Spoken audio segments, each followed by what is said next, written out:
So speaking of other people on heaters, I mean, the Clippers have been playing pretty well. Kawhi is on a crazy hot streak. I think he had 45 last night. Let's He's been playing go. like a top five player, honestly. I feel like he's been kind of, I mean, the Clippers, I saw like some crazy stat about them. I think they're like the first team Yeah, we're that was so like 15 games, what is it, 15 games below under. Yeah, 500 to get over 500 in a yeah, season or it's something. freaking That's insane. insane. Uh, it's. I guess I'll just kind of yap about my team, who, as you guys know, once we traded away Harden, traded away Zubac, in the group chat, I kind of said I'm done with this team, all this kind of stuff. Um, so I'm glad my reverse psychology worked.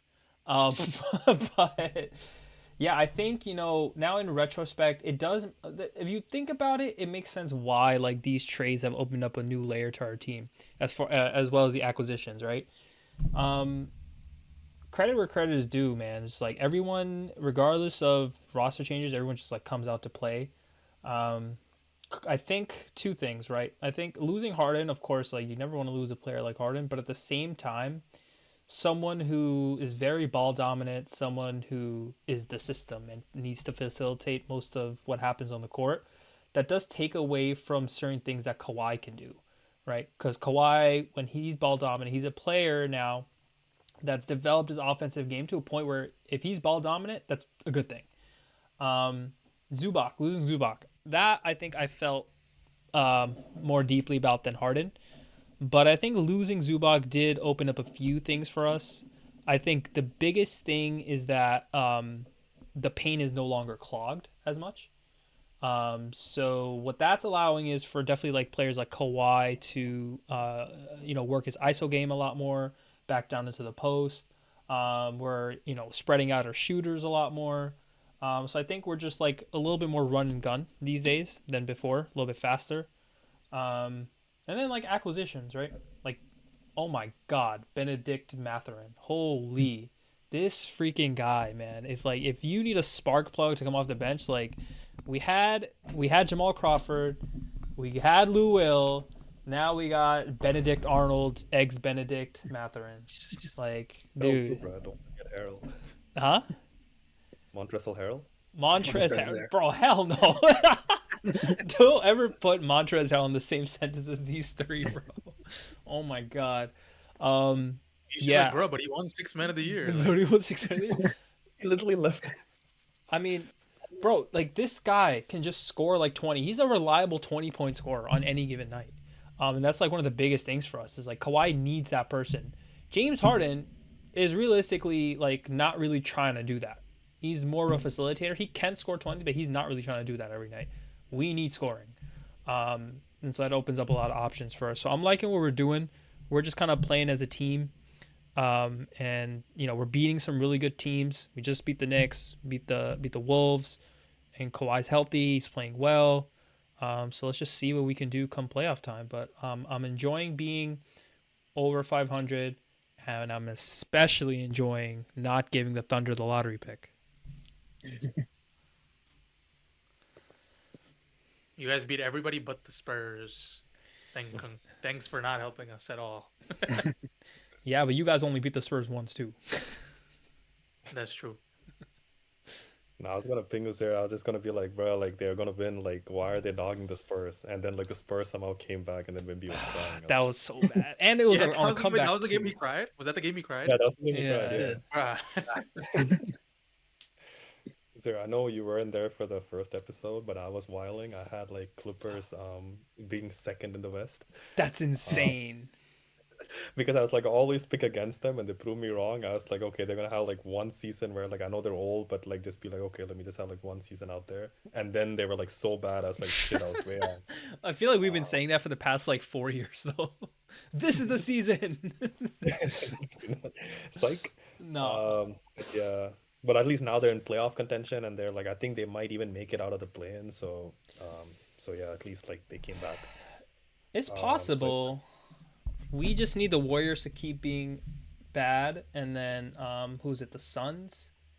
But the Warriors are rolling out like no one, bro. They like don't have Curry. They don't have like Jimmy Butler. I don't even know what the hell's going on.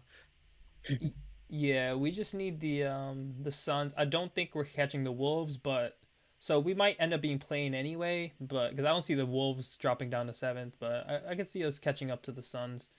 It's still possible.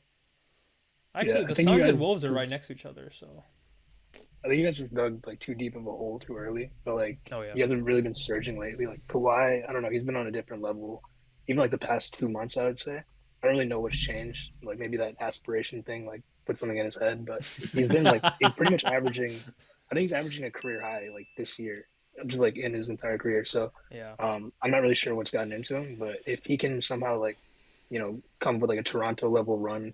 I think you guys got some good pieces for the playoffs, like Benedict and Darius. Like they should be able to be plug and play like scorers for you guys at least, take some load off of him. But I am excited to see like if another run could happen. I think this is like his last year of like being in contention with that team. But we'll see. I mean, maybe if you guys get the top four pick from the Pacers, then that could work. yeah. But yeah, I mean, it's exciting. He's been really impressive to me this year. Yeah, I didn't mention too much about Darius because he didn't really play much when he first got traded. He just started playing recently. Kind of like a mini Harden. The biggest thing for him, I mean, he can shoot the three ball, but the biggest thing I like is just his speed and just like his tempo. He just like pushes the ball down the court, and that's like the biggest thing we need. So more to come from him, but I'm liking what I see so far. Yeah, I mean, I feel like I didn't really. I thought like it was an interesting way to pivot to becoming like slightly of a younger team, because I feel like before that, like everyone could kind of tell, like, yeah, this feels like a very like old team, right? It's like they have all these veterans, like they're not doing too well, like there was a lot of injuries and all this other stuff. So it was a good idea to kind of like pivot to like at least having like two young guards, like in Darius Garland and Benedict Mathurin, like. I don't know if they'll be there in like the next like great iteration of like the Clippers like contending team or whatever, but at least like they have like some avenue of getting younger and like building a team around those guys. Yeah, I mean once they made that trade, I feel like I didn't really have expectations that they would do like great this year, but they've kind of like disproved that and like they've still been winning. Yeah, I mean I don't know. I think if they're in that first play-in game and they have like a chance like to get maybe like the 7 seed, I feel like they would have a if they could like maybe get matched up against San Antonio, whether it's like 1-8 or like 2-7, like that's not a bad spot to be in because it's like still you're going against like a younger like inexperienced team, right? Like obviously like they have more talent, they have like better players, but you have like a little bit more like edge, I would say, especially with Kawhi. Like he has a chance to be the best player in that series, in my opinion. So like it's not the worst like spot to be in my opinion. Yeah, I don't really know what we do if we have face Wemby. Um, we just had, the rookie we drafted, Niederhauser or whatever. He just got injured. Um, What is so that? he's like, bro, he's some German When named people Conan Niederhauser. Bro, I cut don't that guy know. immediately. I mean, Yeah. he cut himself basically. What happened? He got a right foot Oh, it's like apparently like a really like rare and terrible injury. It's like a right foot ligament tear, some specific type where it's like the bottom of the foot. Um, What the hell? Jesus. Yeah. Yannick yeah, Conan Niederhauser? What is this, yeah, Michel Yannick, Swift? Yannick Conan Niederhauser, bro. A damage to the Gunner. ligaments in the midfoot. Yeah, it's terrible. So, I mean, he was doing well. He was shooting 52%, 8 points, 6 rebounds. But really, he would have Oh, been this very one. useful on Wemby. But I think he's gonna be out for a while. But yeah, list Bro, Frankie, Wemby would sure. have given him 86 points. Yeah, maybe. He's 6'11", 242 though. That's pretty big. Yeah, I Like just we Alex Lar. we cannot have stop. no Oh wait, answer. wait, you guys have this other tall guy, Brooke Lopez? Oh, we might put him on Yeah. Wemby. Oh my God, dude. I'm down, bro. I mean, shout out He's to getting Brooke Lopez, fried. bro. I love Brooke Lopez. He's so fun. Why are you shaking your He's head? getting You know you love Brooke Lopez, Vishal. He saved your team so many times. Oh, bruh. He's like, this is the reason my team failed. Definitely not the 2022 reason why your team kidding. failed. No, after 2022, he was part of the reason. He just like shows that he's like a capable player, but then his playoff drop is just insane. Like I just feel like as a role player, like he got to elevate in the playoff if he's worth all that hype. I guess we'll see. Celtics just target Brook Lopez every season, literally. playoffs, like or regular season, it's always just he's the weak point. Yeah, 'cause he plays drop coverage. It's just like way Yeah, too easy in a Yeah. modern game. gotta Can't be do that able to anymore. both, yeah. But I forgot they have Bradley Beal on this team. Wait, still? No? What? Wait, Wait, actually? what's Bradley Beal? No, not Brad. They traded him, right? Or dropped whatever they did. Traded him or waived him. Oh, they waived him? Yeah, They did something. I know I, he's still not there. I don't even see him on the bench. I thought he got hurt or something. He's always been hurt, bro.